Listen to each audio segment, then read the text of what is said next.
থেকেও বলেছিলাম যে বিরোধী দলনেতা হিসেবে শুভেন্দু অধিকারীর যে পারফরমেন্স সেটা প্রশংসনীয়। তো আমি এখনও বলছি যে শুভেন্দু অধিকারী যদি পশ্চিমবঙ্গের এই বিরোধী আন্দোলনের ক্ষেত্রে শুভেন্দু অধিকারী যদি দেখান না, বিজেপি ক্ষমতায় এনে দেখান, আমি তো এই জায়গাটা কখনোই করছি না। শুভেন্দু অধিকারী যে মনে কিন্তু পারছে না, বিজেপি সেই এক্সপেকটেশন মিট করতে পারছে না। কেন অভিষেক বন্দ্যোপাধ্যায়কে ধরা হচ্ছে না? আজকে সুজয় কৃষ্ণ ভদ্র আজকে এসএসকেএমে, উনি সেখানে তো কাস্টাডিতে, কার কাস্টাডিতে? ইডির কাস্টাডিতে। যদি মুখ্যমন্ত্রী এসএসকেএমে গিয়ে সুজয় কৃষ্ণ ভদ্রর সাথে যদি কথা বলে থাকে, এর এর দায় কে? এর দায় রাজ্য প্রশাসন না যে কেন্দ্রীয় এজেন্সি যাদের কাস্টাডিতে আছে?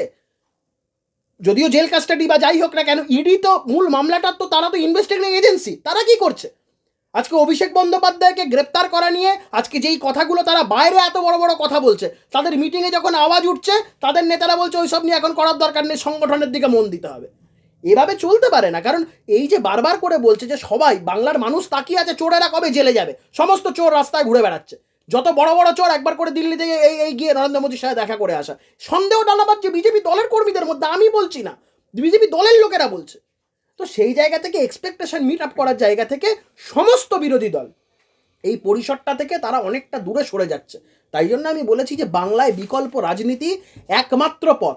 আমি তো বলবো শুভেন্দুবাবু এই বিকল্প রাজনীতির যদি সামিল হয়, শুভেন্দুবাবু মতন দক্ষ একজন রাজনীতিবিদ তিনি সামিল হোক, এই বিকল্প রাজনীতির চিন্তাভাবনায় তিনিও সামিল হোক। আমি এখনই বলছি না যে কোনো দল বা কিছু, কিন্তু বিকল্প রাজনীতির যে চিন্তাভাবনা, এটা পশ্চিমবঙ্গের আপামর সমস্ত মানুষজন যারা নিরলস প্রচেষ্টা করছে এই সরকারকে সারানোর জন্য, এই বিকল্প রাজনীতি হচ্ছে সেই সমস্ত স্বচ্ছ মানুষজনদের নিয়ে যারা চায় যে পশ্চিমবঙ্গে এই জগদ্দল পাথরের মতন বসে থাকা এই দুর্নীতি পরায়ণ সরকার তারা পশ্চিমবঙ্গ থেকে তারা গদিচ্যুত হোক। এই বিকল্প রাজনীতি এর বাইরে কিচ্ছু না। স্বচ্ছ ভাবমূর্তির লোকজনেরা এসে সরকার করবে, সরকার সরকারের মতন চলবে, চুরির মধ্যে সরকার থাকবে না, স্বচ্ছ প্রশাসন চলবে। এইটাই তো বাংলার মানুষ চায়, এবং এটাকে যেভাবে দেওয়া যেতে পারে তার একমাত্র রূপ হচ্ছে বিকল্প রাজনীতি।